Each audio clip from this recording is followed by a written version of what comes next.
12-year-old with his car, leaving the scene of the crime and driving while impaired. He made his first court appearance today. Yes, police are saying that he was impaired at the time of the crash and had fake IDs on him. And we've just learned this isn't the first time he's faced charges. Fox 8's Tyler Hardin looked into the driver's past. He joins us live from the Guilford County Courthouse in High Point, where he gathered his information. Tyler, I first want to ask, how are the victims doing this afternoon? Yes, well, a family member, a 12-year-old, is in the ICU at a local hospital. Her mother was released last night, and her older sister has lots of bruises, but she will be okay. We just spoke with her just a little bit ago, and she got emotional and teared up a little bit, kind of recounting that experience last night. Here's what happened to the driver in court just a few hours ago. You are a danger to the community. A Guilford County judge made it tougher for 63-year-old Victor Brooks to get out of jail after High Point police say he hit a family of 3 walking along Springfield Road around 10:30 Wednesday night. The car hit her and they kept going. They didn't even stop.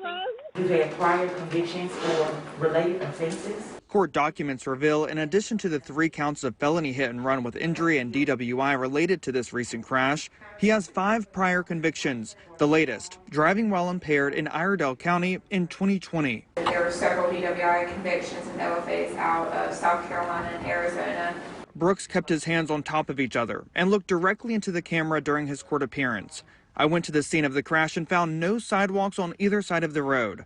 One of the victims told me that they were walking in the grass, her youngest sister walking closest to the street.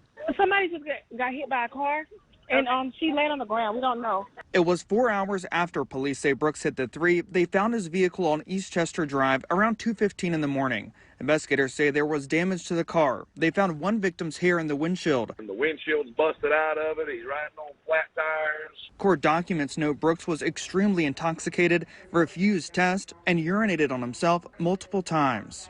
I will hear from you if you would like to be heard. All right.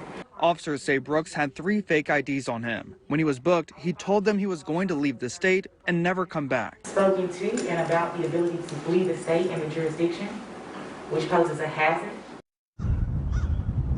The judge bumped up Brooks' bond to $50,000. Now, if he does bond out, he's ordered not to drive without a valid license. And one thing that really stood out to me while I was reviewing the court documents is that the car he was driving was not registered in his name. It was actually registered to someone who lives in Durham.